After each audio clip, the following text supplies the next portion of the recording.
जय हिंद साथियों, मैं अपने इस वीडियो में आपका पुनः स्वागत करता हूं। दोस्तों, आज हम लोग बात करेंगे फैराडे का नियम।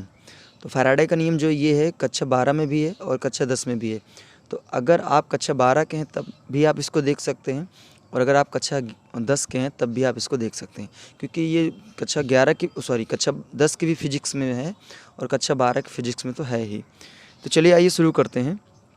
फैराडे का नियम, पहले इसके परिचय के बारे में समझते हैं कि फैराडे का नियम है क्या। देखिए, बात ये थी 1820 में एक वैज्ञानिक थे जिनका नाम था ओस्टेड। ओस्टेड नामक वैज्ञानिक ने एक बात बताई थी। उन्होंने ये कहा था कि जब किसी तार के अंदर अगर करंट फ्लो करती है तो तार जो होता है ना, वो क्या करता है, अपने चारों तरफ चुंबकीय क्षेत्र उत्पन्न करने लगता है। ये बात 1820 में ओस्टेड नामक वैज्ञानिक ने बताया था कि अगर किसी तार के अंदर से करंट गुजरती है तो वह करंट क्या करती है, अपने चारों तरफ चुंबकीय क्षेत्र उत्पन्न करते हुए आगे बढ़ती है। अर्थात सीधा सीधा कहने का अर्थ ये है कि इनका नियम या इनका प्रयोग यह कहा था कि हम लोग आराम से क्या कर सकते हैं, बिजली से चुंबक का निर्माण कर सकते हैं। अगर चुंबकीय क्षेत्र बन रहा है, इसका मतलब चुंबकीय गुण आया होगा तभी चुंबकीय क्षेत्र बन रहा है। तो सीधा सीधा यहाँ पे कह सकते हैं कि बिजली से क्या बन रहा है, चुंबक बन रहा है। तो इसी के 10 साल बाद 1830 में एक वैज्ञानिक आया जिनका नाम था माइकल फैराडे। हालांकि यहाँ पे सिर्फ इनका फैराडे नाम लिखा गया, लेकिन इनका पूरा नाम है माइकल फैराडे। माइकल फैराडे 1830 में उन्होंने ये सोचा कि अगर बिजली से चुंबक का निर्माण हो सकता है तो क्या चुंबक से बिजली का निर्माण नहीं हो सकता है। तो इसी बात को प्रूफ करने के लिए, इसी बात की जांच करने के लिए इन्होंने क्या किया, 1830 में अपना एक एक्सपेरिमेंट किया, और इन्होंने अपने एक्सपेरिमेंट में इस बात को साबित कर दिया कि वाकई में चुंबक से बिजली का निर्माण किया जा सकता है। तो 1830 में इन्होंने अपने एक्सपेरिमेंट को सक्सेस किया, तब इन्होंने नियम दिया, और यहाँ पे जो इन्होंने चुंबक के द्वारा बिजली का निर्माण किया, इसका नाम इन्होंने रखा विद्युत चुंबकीय प्रेरण। देखिए, विद्युत चुंबकीय प्रेरण का मतलब सीधा सीधा बस यही है कि किसी भी चालक तार के अंदर चुंबक के द्वारा विद्युत की उत्पत्ति अर्थात बिजली की उत्पत्ति करना ही विद्युत चुंबकीय प्रेरण कहलाता है। तो फाइनली 1830 में इनका एक्सपेरिमेंट सक्सेस हुआ, और इन्होंने बेसिकली 2 नियम दिए। उसी के यानी 1830 के 2 साल बाद 1832 में जब इनका नियम सक्सेस हो गया, तब 1832 में इन्होंने फाइनली माइकल फैराडे ने डीसी जनरेटर का निर्माण किया।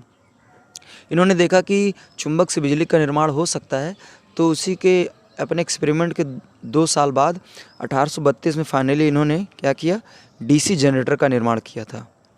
तो अब आइए इनको एक्सपेरिमेंट से जो 2 नियम निकल के सामने आए वो क्या हैं, उनके बारे में आइए समझते हैं। तो पहले समझते हैं फैराडे का नियम, प्रथम नियम क्या है।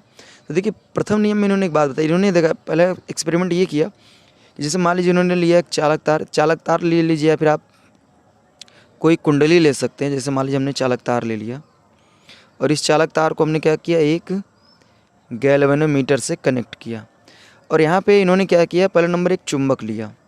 तो मान लेता हूँ चुंबक का यस ध्रुव है और ये क्या है, यन ध्रुव है। तो इन्होंने क्या किया कि चुंबक को इस तार के पास रख दिया। तो इन्होंने सोचा शायद अब चुंबक के पास रख दिए तो बिजली बनेगी। तो दरअसल ऐसा हुआ कुछ नहीं। तो इन्होंने क्या किया, कुछ देर तक ऐसे रखा था, फिर उसके बाद गुस्सा से इस चुंबक को झटके से इन्होंने खींचा। जब इन्होंने झटके से खींचा तो यहाँ पे जो गैल्वेनोमीटर का जो पॉइंटर था वो क्या होने लगा, यानी वो विक्षेप करने लगा। फिर उनको ये लगा कि जब तक हमने चुंबक को इसमें यहाँ पास में रखा था तो इसमें कोई ऐसा कुछ भी नहीं हुआ, फिर हटाने से ऐसा क्यों हो रहा है। फिर उन्होंने क्या किया, फिर चुंबक को ला के यहीं पर रख दिया। फिर उन्होंने सोचा कि शायद अब इसमें विक्षेप उत्पन्न हो, फिर इसमें कोई विक्षेप उत्पन्न नहीं हो रहा था। तो फिर इन्होंने क्या किया, झटका से इसको इधर पीछे की ओर खींचा। तो जैसे झटका से इन्होंने अपनी ओर खींचा तो इसमें क्या होने लगा, फिर इसमें विक्षेप होने लगा। तो इनको लग रहा था कि मतलब रखने से क्या हो रहा है कि कोई विक्षेप नहीं हो रहा है, जबकि इसको मैं हटा रहा हूँ पीछे, तभी जाके इसके अंदर क्या हो रहा है, विक्षेप हो रहा है। तो मैं ऐसे काम करता हूँ, यहाँ पे मैं रखूँगा नहीं। अब मैं क्या करूँगा, इस चुंबक को इसके पास और दूर, पास दूर यानी नज़दीक पास करता हूँ, तो देखता हूँ क्या होगा। तो जब ये चुंबक को पास और दूर ले जा रहे थे तो इन्होंने देखा कि जो यहाँ पे गैल्वेनोमीटर का पॉइंटर था वो क्या हो रहा था, बार बार विक्षेप कर रहा था।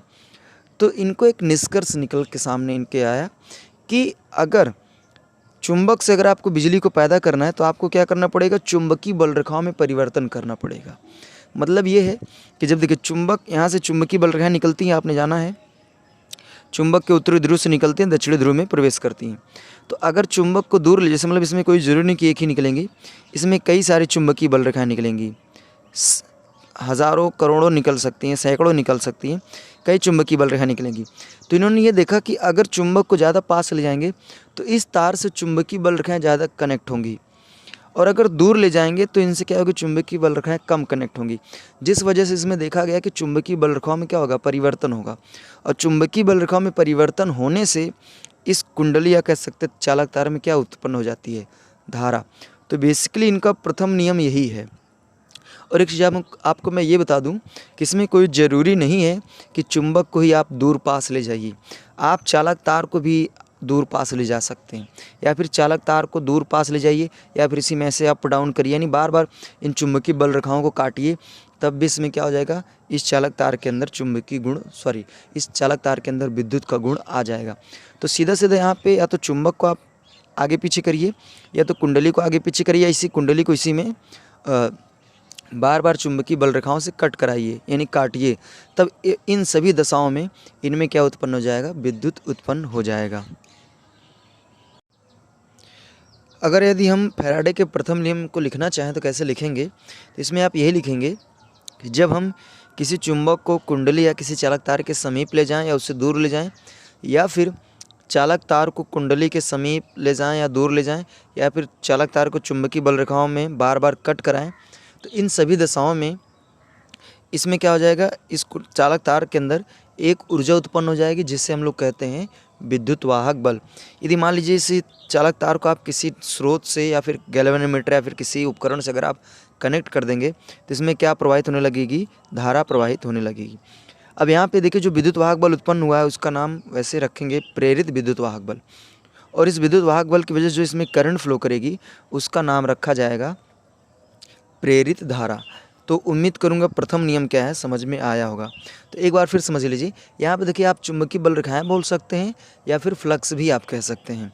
तो जब किसी चुंबक को चालक तार या कुंडली के पास ले जाया जाए या उससे दूर ले जाया जाए तो चुंबकीय बल रेखाओं में परिवर्तन होता है, या फिर ऐसे कह सकते हैं कि फ्लक्स में परिवर्तन होता है, जिस वजह से इस चालक तार में क्या हो जाता है, एक ऊर्जा उत्पन्न हो जाती है जिससे हम लोग विद्युत वाहक बल कहते हैं। अगर इसे हम किसी स्रोत से कनेक्ट कर देते हैं तो इसमें एक धारा प्रवाहित होने लगती है। यहाँ पे जो विद्युत वाहक बल उत्पन्न होगा उसको हम लोग प्रेरित विद्युत वाहक बल कहेंगे, और इसमें जो धारा प्रवाहित होगी उसे हम प्रेरित धारा कहेंगे। तो प्रथम नियम में आपको यही लिखना है। अब आइए हम लोग बात करते हैं द्वितीय नियम क्या है। तो द्वितीय नियम की जो परिभाषा है इसके एक फार्मूले से है। इसका फार्मूला ये है, E बराबर minus d phi upon d t. ये फार्मूला ये है, मतलब सॉरी, इस फार्मूले में आप ऐसे कहेंगे कि किसी भी कुंडली या किसी चालक तार में उत्पन्न विद्युत वाहक बल का जो मान है वो फ्लक्स परिवर्तन की ऋणात्मक मान के बराबर होता है। सीधा सीधा आप समझिए, द्वितीय नियम ये कहता है कि किसी, जैसे यहाँ पे इस कुंडली में क्या हुआ, इस चालक तार में जो विद्युत वाहक बल उत्पन्न हुआ, इस विद्युत वाहक बल का जो मान है वो फ्लक्स परिवर्तन की दर के ऋणात्मक मान के बराबर होता है। यही है किरचॉफ का द्वितीय नियम। तो इन्होंने अपने द्वितीय नियम में बस यही कहा कि किसी भी कुंडली या किसी भी चालक तार में जितनी ज़्यादा चुंबकीय बल, जितने ज़्यादा फ्लक्स में परिवर्तन होगा उतना ज़्यादा विद्युत वाहक बल उत्पन्न होगा। और यहाँ पे ऋणात्मक जो चिन्ह है ये बेसिकली लेंज के नियम को दर्शाने का काम कर रहा है। अभी लेंज का नियम क्या है इसके बारे में हम चर्चा करेंगे। तो चलिए इस पर नामकरण कर लेते हैं। अगर बात करें ई क्या है, तो ई का मतलब ईएमएफ है। ईएमएफ माने विद्युत वाहक बल है। डी फाई की बात करें, देखिए कुछ किताबों में डी फाई लिखा रहता है, कुछ किताबों में डेल्टा फाई लिखा है, तो दोनों का वही है मतलब। तो इसका मतलब होता है फ्लक्स में परिवर्तन फ्लक्स में परिवर्तन। और dt का मतलब है समय में परिवर्तन, यानी टाइम में क्या है, परिवर्तन। ठीक है। और यहाँ पर ऋणात्मक चिन्ह अगर पूछा जाए क्या बताता है, तो ऋणात्मक चिन्ह जो होता है वो लेंज के नियम को बताता है। अगर मान लीजिए यहाँ पे कुंडली हो और कुंडली में फेरों की संख्या यदि n हो, तब उसके लिए फार्मूला हो जाता है E बराबर माइनस, यहाँ पे n आप ऐड कर सकते हैं, n d phi upon d t. तो यदि मान लीजिए किसी कुंडली में अगर n फेरे हों तब उसमें उत्पन्न विद्युत वाहक बल का जो मान हो जाएगा वो ये हो जाएगा। अब आइए समझ लेते हैं लेंज का नियम क्या कहता है। तो लेंज अपने नियम में ये बताए थे, किसी कुंडली में प्रेरित धारा जो होती है वो सदैव उस कारण का विरोध करती है जिससे वह उत्पन्न होती है। अर्थात कहने का मतलब ये है कि अगर जैसे इस चुंबक की वजह से इसमें जो एक करंट पैदा हुई है, ये करंट क्या करेगी, सदैव उस कारण का विरोध करेगी जिससे वह उत्पन्न हुई है। अर्थात कहने का मतलब ये करंट इस चुंबक के चुंबकीय क्षेत्र की वजह से पैदा हुई है, तो ये करंट क्या करेगी, हमेशा इसी का विरोध करेगी। कैसे विरोध करेगी? अब देखिए, जैसे मान लीजिए अगर इसके अंदर करंट फ्लो करेगी तो ओस्टर्ड के नियमानुसार इसमें भी क्या होगा, इसमें भी चुंबकीय बल रेखाएं उत्पन्न होने लगेगी। यानी इस तार के चारों तरफ भी क्या होंगी, चुंबकीय बल रेखाएं उत्पन्न होने लगेंगी। तो ये चुंबकीय बल रेखाएं जो इस चुंबक का चुंबकीय बल रेखाएं हैं उसको बार बार क्या करेगी, मतलब रिपल करेगी, यानी दूर भेजेगी, यानी उसको बार बार पीछे की ओर ढकेलेगी। तो यानी कह रही है कि, कहने का मतलब ये है कि सीधा सीधा ये इसको क्या कर रही है, डिस्टर्ब कर रही है, या फिर कह सकते हैं इसका ये विरोध कर रही है। तो दरअसल ये जो चुंबकीय बल रेखाएं हैं इसी से पैदा हुई है, लेकिन क्या कर रही हैं, इसी का विरोध कर रही हैं। तो लेंज अपने नियम में यही बताए थे कि किसी भी चालक तार या कुंडली में जो धारा प्रेरित होती है, धारा पैदा होती है, वो सदैव उस कारण का विरोध करती है जिससे वह उत्पन्न हुई होती है। तो यही है लेंज का नियम।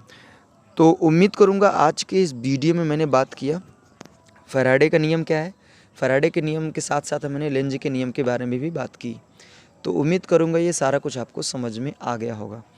तो दोस्तों, आप हमें इंस्टाग्राम और फेसबुक में भी फॉलो कर सकते हैं। लिंक जो हमने डिस्क्रिप्शन बॉक्स में दे रखा है वहाँ विजिट करके फॉलो कर सकते हैं। तो दोस्तों, हमें दीजिए इजाज़त, इसी तरह मिलेंगे अगली वीडियो में। तब तक के लिए जय हिंद, वंदे मातरम।